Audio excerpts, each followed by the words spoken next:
Hi, I'm Florinata, instructor for UPL 420.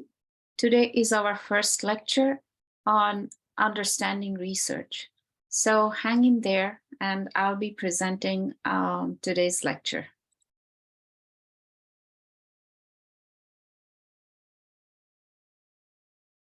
In today's class, we will be learning about research and how do we use research in academia or even to find out for our day-to-day life.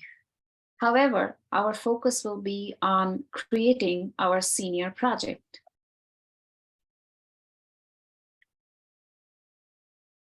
So what is research? So you may have a problem. And then when you are looking for an answer to the problem, it is research. Is it as simple as that?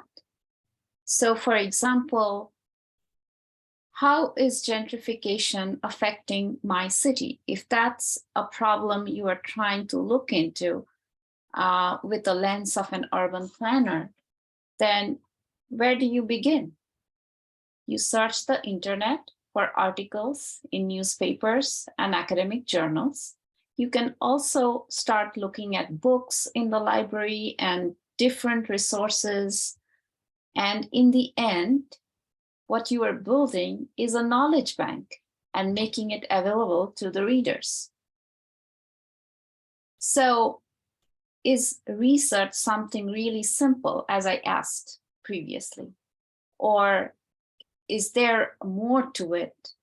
Is it a more systematic approach? It happens so that research, especially an academic research, is a very systematic approach. And in this chart, you can see that we have a problem or research area. We try to look at different literature. We try to look at the context of the problem. And then we build what we call a topic or state our research problem. Then from there, we have the research questions, which means what do we really want to find out? And then we have to design a research so that we get answer to those questions. So we have to see what data are required to answer the research questions. Anything that comes before research design, we can see it as a pre-empirical stage where we actually try to understand the context, try to understand what are the literature gaps that are existing and build up our research questions. And then the time when we are trying to design our research to come up with answer to the questions is called empirical stage. Here, how do we design? We collect data, we do a data analysis that would give answer to these questions.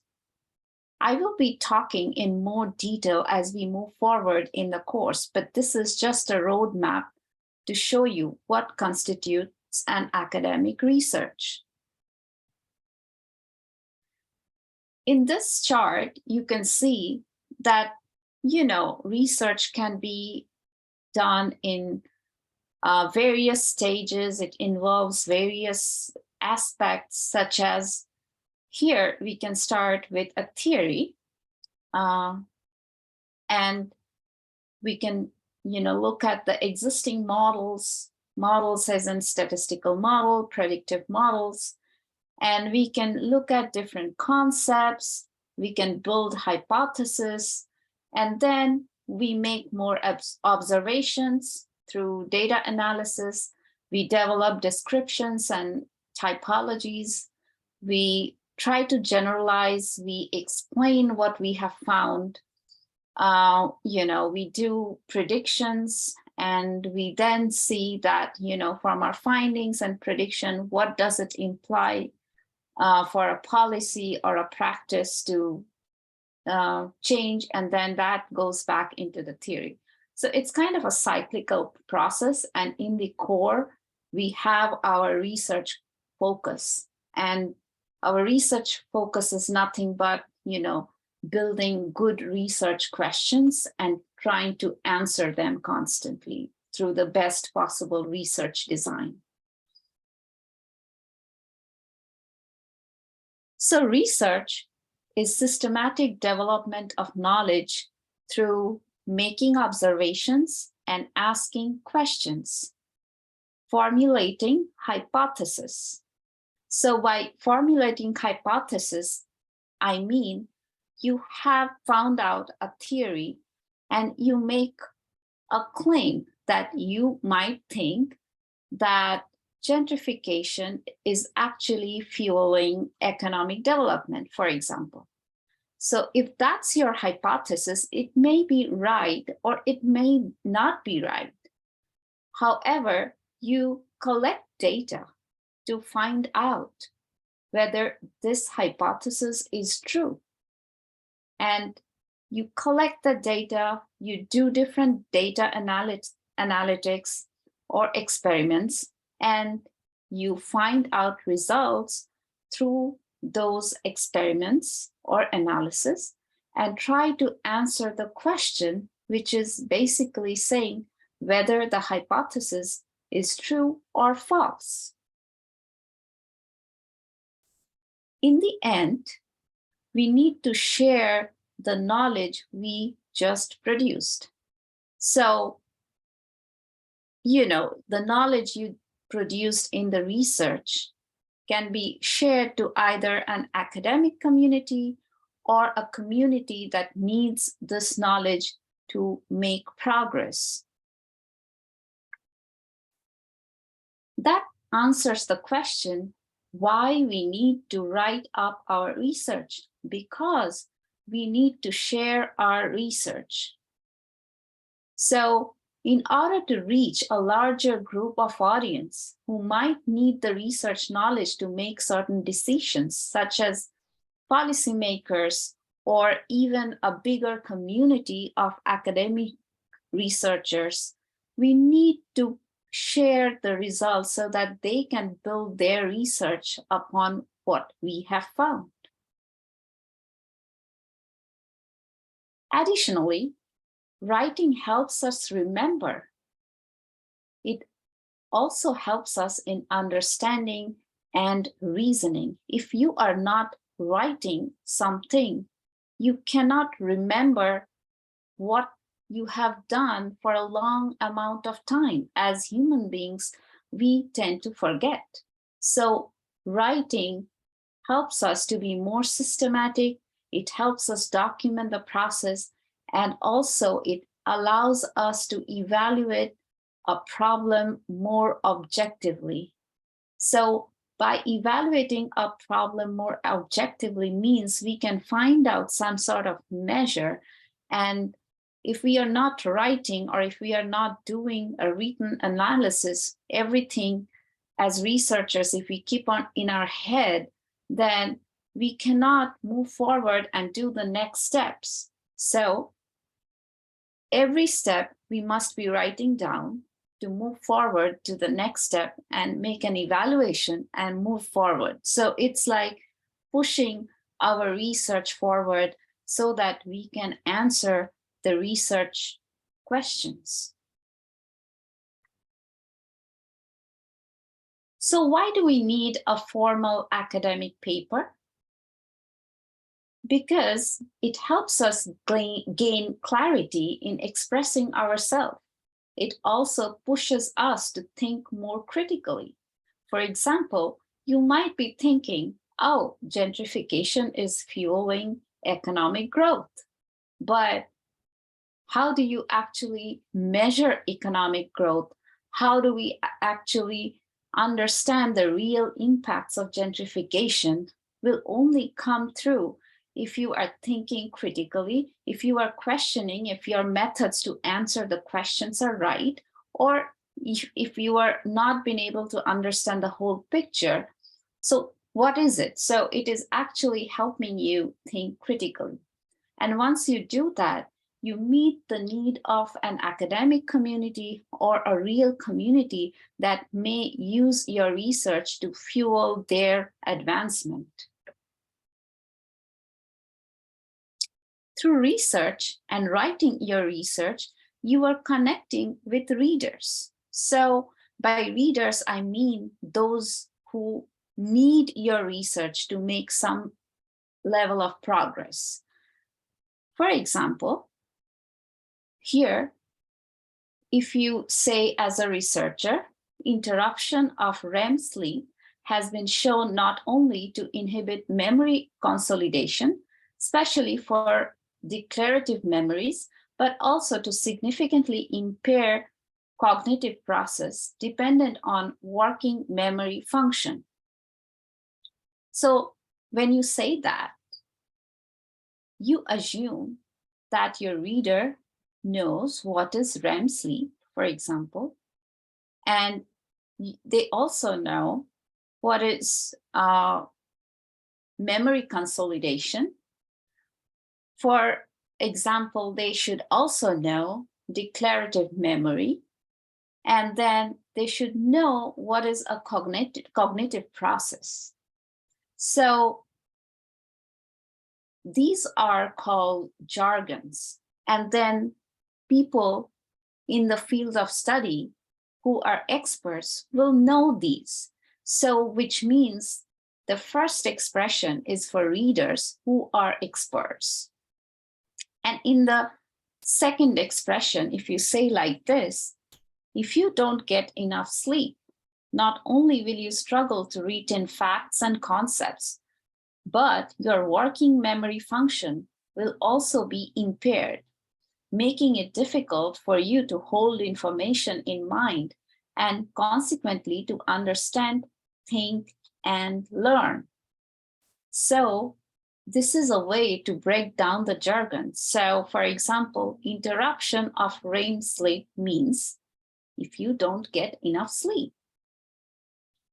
So all the terms that are used in this first expression have been broken down or simplified so that non-experts, meaning who are not familiar with these terms, can understand. So here your readers are non-experts in psychology or, physiological aspects of psychology, for example. So they can be expert in another field, but they are non-expert in the field that you are publishing your research. So you have to be very clear who is your target audience. If they are experts or if they're non-expert, what function is your research aiming to do? So once you establish that, I think you can connect with your target readers or target audience for your research. So as I said, understanding your role as a researcher is very important. So in order to connect with readers, you are actually giving out some very important knowledge about your research. Here you have to understand the role that you are not just a student, you are actually swapping the role of a teacher and student when you are a researcher. Because when you do research, you learn something completely new.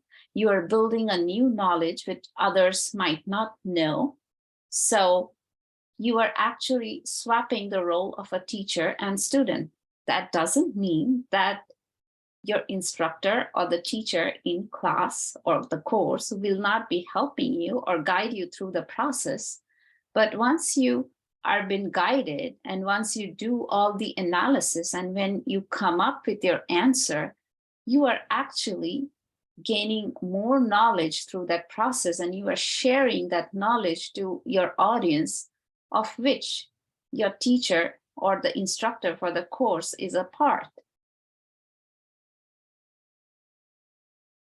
I would be going through a few checklists which might help you understand how to do a good research. So asking yourself, who will read my paper? Like I said, whether they will be professionals who are engaging in different academic conversations, or whether they would be, a common man who might be expert in a different field, but not the field that I'm doing research in. What do they expect me to do? How should I entertain them? So are you providing them some factual knowledge? Are you helping them understand something better? Or you are trying to solve a critical problem in this world? So you need to understand what exactly your research is doing. How much can I expect people to know already? So, you should ask from the question that what can people actually know about my topic? Usually it's the existing literature that people may have, seen or read. So if they are expert, you have to assume that they have read all or most of the papers in that area of research. So you will be pointing them that, these are the research, this is how I build my topic. And then, is the problem which has already been recognized, or is it a very newly recognized problem that you are trying to recognize in your field? Or, is there a common context to the problem between your readers and you? Or is it just something that is affecting you but not any other? So more the number of people the problem is affecting, better is the, future of your research. So for example, sleep is something that affects everyone. So if you are researching something on sleep quality, for example, you have the whole world to, serve. But if you are just researching something, which will help a physicist improve his experimental, his experiments or something, then you might be doing a very important thing that is going to affect a big audience. But at that moment, your research audience might be very low. For example, only the physicist would make sense of your paper. But that doesn't mean you are not solving a big problem, but it just means your readers might be, a small group of people. How will readers respond to the solution or answer in my main claim? So what do you think how, reviewers or your teacher or the other readers are going to feel about the research that you are doing? So as a researcher, if you know or apprehend what kind of contradiction your readers are going to make, you are becoming a better researcher. In that way, you will be already answering some of the questions in a way that, you will address the contradictions, and people would be like, oh, okay, so he thinks that, I would be having contradiction that about something, and he already answered the question, or she already answered the question that, this is how we address those problems. So you need to apprehend a little bit while writing down your research. So that's it for introducing you to what is research. And in the next module or the next subunit, we will look at, how to create a research problem and move forward. Thank you.